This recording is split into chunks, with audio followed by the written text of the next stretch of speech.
자, 여기까지였습니다. 어떠세요? 여러분들한테도 공감이 되는 이야기였나요? 자, 여러분들 지금 온라인 수업이래 가지고 조금 학교 생활에 대한, 중학교 생활에 대한 느낌이 오질 않죠.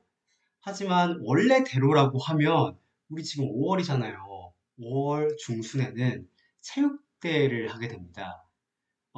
체육대 시즌에 1학년 친구들은 지금 이 친구가 쓴 것처럼 플라잉 디스크를 경기하게 되는데, 우리는 아마 뭐 6월이나 그 이후에 이런 활동을 하게 될 가능성이 있지 않을까 한번 생각을 해봅니다. 자, 그래서 딱 여러분들 지금 5월, 6월 중에 이 친구가 경험한 내용을 글로 한번 써본 거예요.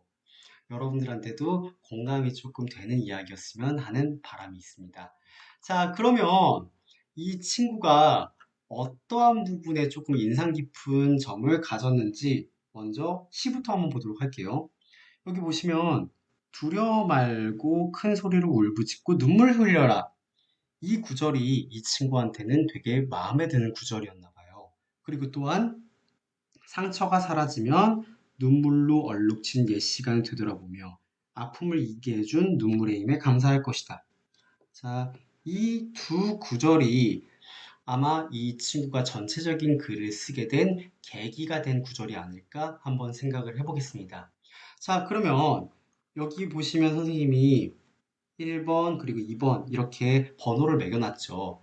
이걸 각각 문단이라고 이야기합니다. 자, 문단은 문장보다 조금 더 큰 개념이에요. 문장은 바로 여기 시작부터 마침표가 찍혀진 부분까지. 이걸 하나의 문장이라고 하는데, 문단이라고 하는 것은 이 문장이 여러 개 모여서 하나로 뭉쳐진 것을 이야기합니다. 자, 있었다까지 쓰고 바로 엔터를 쳐가지고 다음 문단으로 넘어가게 되죠. 이렇게 하나의 글의 흐름이 끝난 다음에 여러분들은 문단을 바꾸게 돼요. 그래서 우리는 일단 문단별로 과연 어떠한 중심 내용이 있는지를 요약해 보도록 하겠습니다. 자, 일단 정답부터 이야기할게요. 정답은 요약에 정확한 답은 없다는 거예요. 지금 요약을 하는 것도 선생님의 개인적인 생각일 뿐입니다. 먼저 선생님의 생각을 여러분한테 보여줄 테니까 여러분들 생각은 어떤지를 비교해 가면서 요약해 보시는 것도 좋은 방법이 될 것 같습니다. 자, 한번 첫 번째 문단부터 요약해 보도록 하겠습니다. 여기 부분에서 가장 중요한 것은 바로 이거인 것 같아요. 나는 승부욕이 강하다. 그리고 최근에 그런 내게 굉장히 스트레스 받는 일이 있었다. 선생님이 이렇게 한번 밑줄을 쳐봤어요. 여러분들도 앞으로 요약을 할 때 내가 중요하다고 생각하는 문장에 밑줄을 쳐보는 것이 가장 첫 번째 방법이 될 겁니다. 자, 왜 여기에다가 밑줄을 쳤냐면요. 승부욕이 강하다라고 하는 말은 뭐든지 이기고 싶어 하는 경향이 있다라는 것을 다 포함할 수 있는 말이라고 볼 수 있죠. 그래서 여기에만 밑줄을 쳤고요.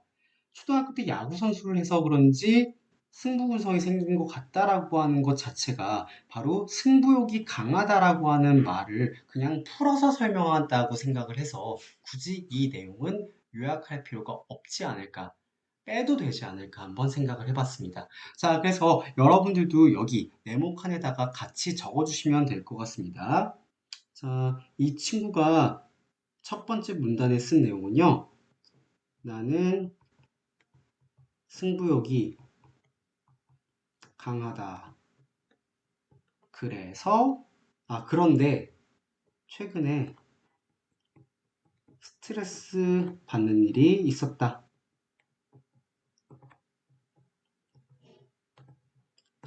자, 첫 번째 문단은 이렇게 간단히 요약을 해볼 수 있을 것 같습니다.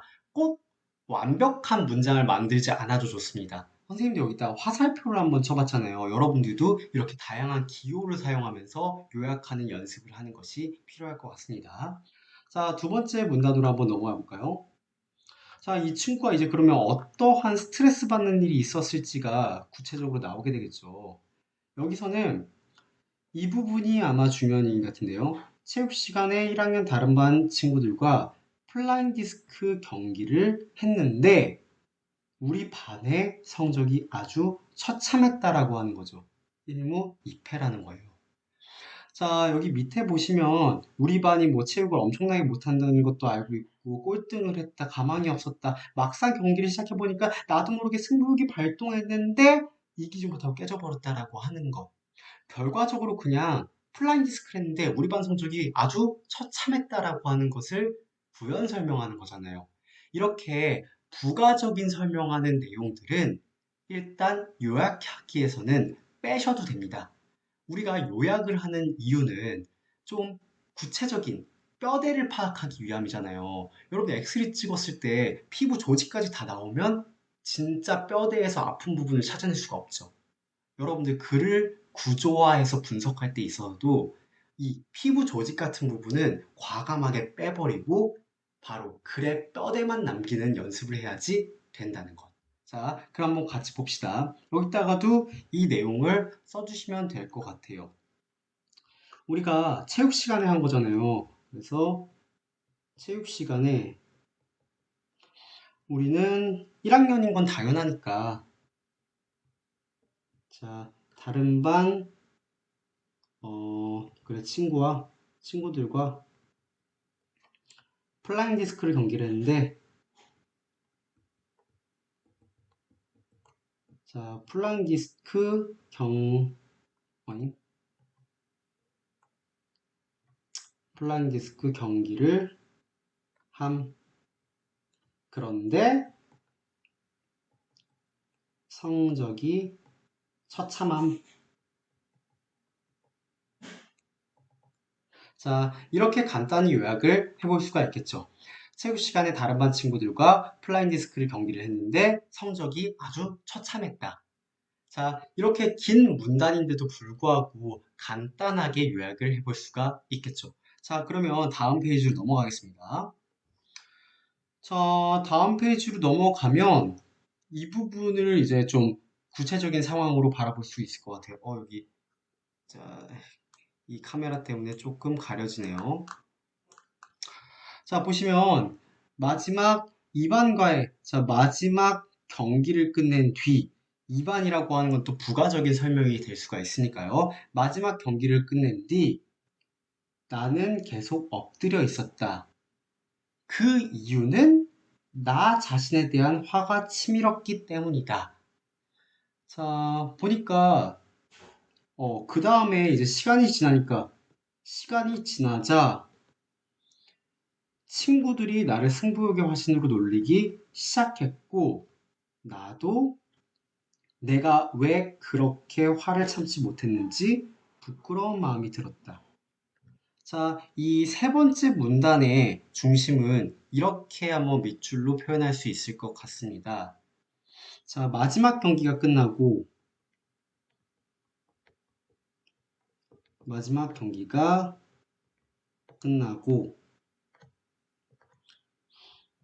계속 엎드려 있었다. 그 이유는 여기 나 자신에 대한 화가 치밀었기 때문이다. 나 자신에 대한 화가 났기 때문이다. 이렇게 볼 수 있었죠. 그런데 중요한 건 시간이 지나자. 자, 시간이 이제 흐른 거예요. 친구들은 나를 승부욕의 화신으로 놀리기 시작했다. 이건 사실 친구들의 입장을 생각을 해보면 넣어도 되지만 선생님은 더 간단하게 줄이기 위해서 한번 이건 빼보도록 하겠습니다. 자, 이거는 요약할 때 있어서 집어넣어도 되고 사실 빼도 되는 부분인 것 같아요. 나도 왜 화를 참지 못했는지 부끄러운 마음이 들었다.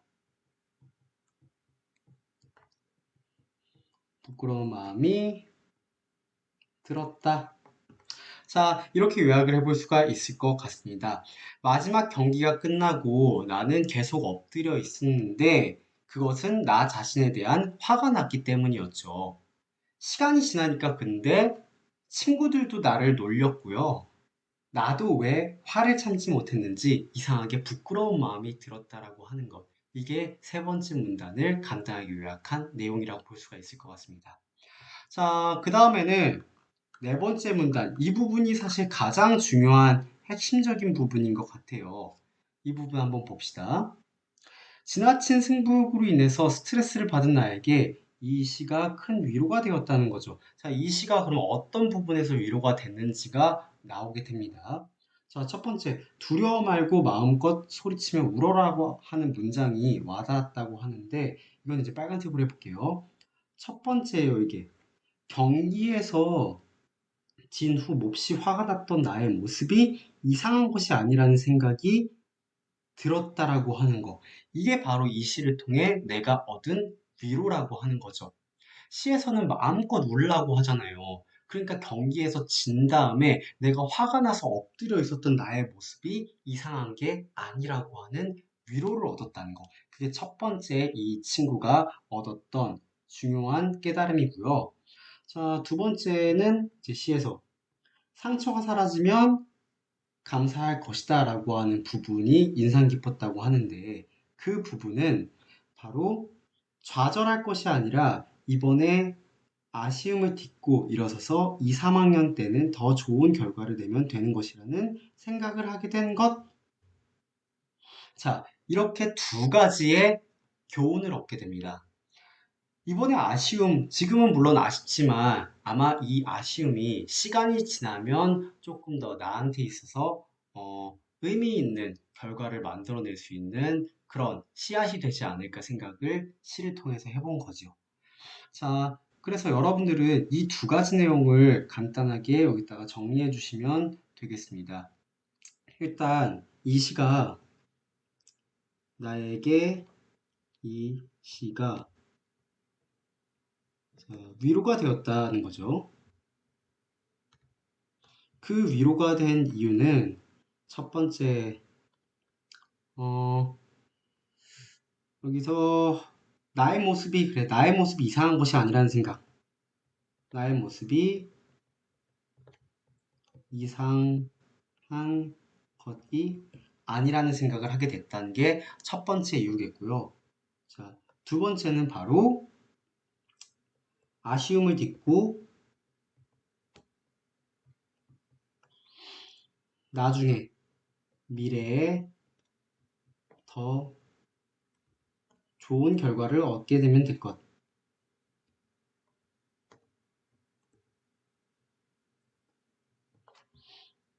되는 것. 이런 걸 느꼈다. 자, 그래서 마지막으로 또 정리를 해보자면 이 시가 나에게 위로가 되었는데 그 위로가 된 이유는 두 가지 때문이다. 첫 번째, 나의 모습이 이상한 것이 아니라는 것을 알게 되었으며, 그리고 아쉬움을 딛고 미래에 더 좋은 결과를 얻으면 되는 것이라는 것을 내가 알게 되었기 때문이다. 이렇게 네 번째 문단을 한번 정리해 볼 수가 있을 것 같죠. 자, 이번에 이제 마지막입니다. 다섯 번째 문단 보시면 더 열심히 노력하는 사람이 되고 싶다라고 하는 이제 다짐을 이야기를 하고 있네요. 다양한 아픔들을 견뎌낸다면 다음엔 더 좋은 결과를 얻을 수 있을 것이라 생각한다 라고 하는 말까지 한번 더해보고 있습니다. 자, 그래서 이 사건을 계기로 더 열심히 노력하는 사람이 되고 싶다. 자, 되고 싶고, 아픔을 견딘다면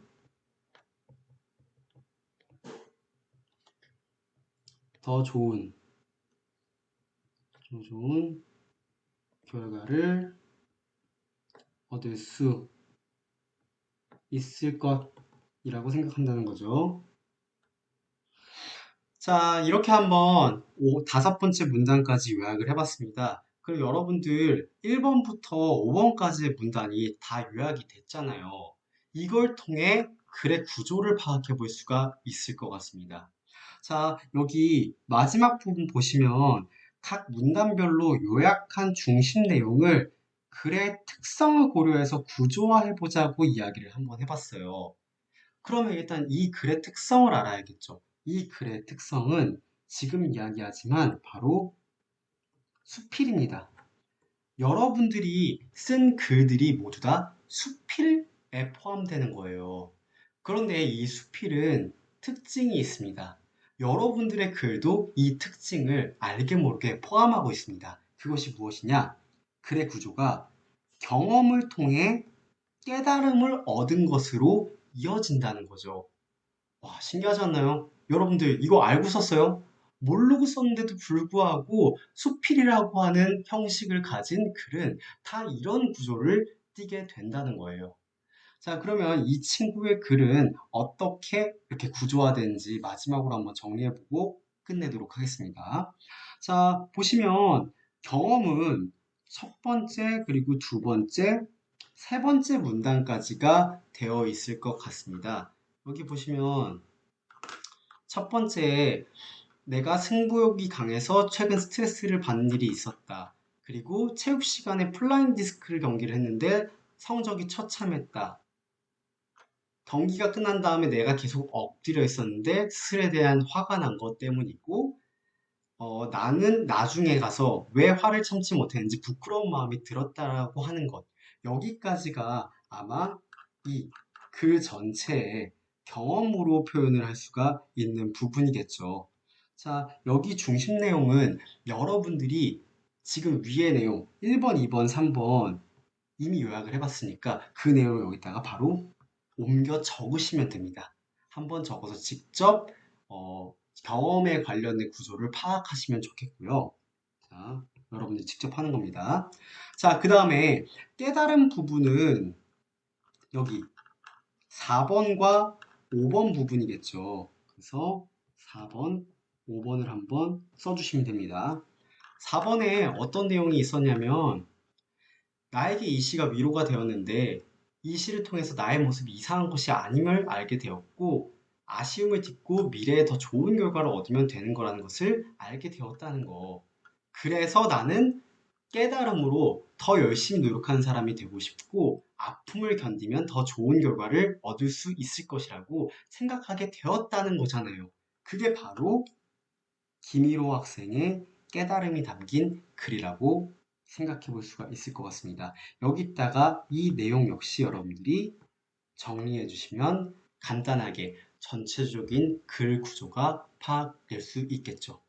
자, 이렇게 긴 글 역시 이 경험과 깨달음이라고 하는 단순한 구조로 여러분들이 정리해 볼 수가 있다는 거예요. 이게 바로 이 요약하기의 힘이겠죠. 자, 정리를 한번 해보자면 요약하기는 결국 글의 구조를 파악할 수 있게 해준다는 거. 이 글의 구조를 파악하면 내 글에서 어떤 부분이 제대로 쓰여졌는지 그리고 어떤 부분이 잘못 쓰여졌는지도 파악할 수가 있다는 것. 자, 이렇게까지 이야기를 한번 하고 오늘 수업은 마치도록 하겠습니다. 자, 오늘 글에 대해서 분석하는 시간이었기 때문에 시간이 조금 길어졌고 아마 좀 어렵다라고 생각하는 친구들이 있을 수 있습니다. 괜찮아요. 오늘 연습이니까요. 자, 다음 시간에는 우리가 한번 교과서 지문을 한 번 더 분석해보는 시간을 가져볼 거예요. 그러니까 오늘 잘 모르겠다고 하더라도 좌절할 필요 없습니다. 한 번 더 해보면 됩니다. 자, 여러분들한테 과제는 두 가지 주도록 하겠습니다. 첫 번째, 바로 여기 중심 내용 요약하기 있죠. 여러분들이 직접 1, 2, 3, 4, 5의 내용을 간단하게 요약해서 구조화를 시켜보라고 하는 것이 첫 번째 과제가 되겠고요. 자, 두 번째 과제는 무엇이냐면 이 글에 대해서 이제 여러분들이 한번 엑스레이를 찍어봤으니까 평가를 한번 해볼 수도 있지 않을까 싶어요. 그래서 자, 평론가라고 하죠. 어떤 글을 평가하는 사람을 우리는 평론가라고 부르는데 여러분들이 바로 평론가가 돼보는 거예요. 그래서 이미 졸업한 선배잖아요. 눈에 보이지 않습니다. 여러분들이 아주 날카롭게 이 친구의 글을 평가해 주시면 됩니다. 자, 두 가지로 평가해 주시면 되는데, 첫 번째는 좋았던 점. 자, 좋은 점도 물론 있겠죠. 그래서 인상적인 부분 혹은 뭐 공감되는 부분, 여러분들이 여러분들 친구들의 글에게 한번 댓글을 달아주었던 것처럼 이 친구의 글에도 한번 이렇게 댓글을 달아주시면 되겠고요. 두 번째, 이게 중요합니다. 아쉬운 부분. 자, 아쉬운 부분. 그리고 나라면 어떻게 썼을지. 자, 이 친구의 글을 읽어보니까 잘 쓰긴 했는데 이게 좀 아쉬워. 나라면 이 부분을 이렇게 바꿨을 것 같아. 혹은 이런 방식으로 쓰면 조금 더 글이 편하고 쉽고 재밌고 의미 있게 읽힐 것 같아. 라고 하는 내용. 자, 분명히 말하지만 답은 없습니다. 여러분 나름대로의 답을 내려서 한번 적어주시면 좋을 것 같습니다. 자, 그럼 이렇게까지 한번 진행해보고 우리는 다시 한번 요약하기의 내용 들여다보는 시간 가져보도록 하겠습니다. 그 다음엔 바로 여러분들의 글입니다. 여러분 스스로의 글을 분석하면서 한번 객관적으로 나 자신을 돌아보는 시간까지 가져보도록 합시다. 자, 오랜 시간 수업 듣느라 수고 정말 많았습니다. 그러면 인사하고 마칠게요. 여러분들 수고하셨습니다. 안녕!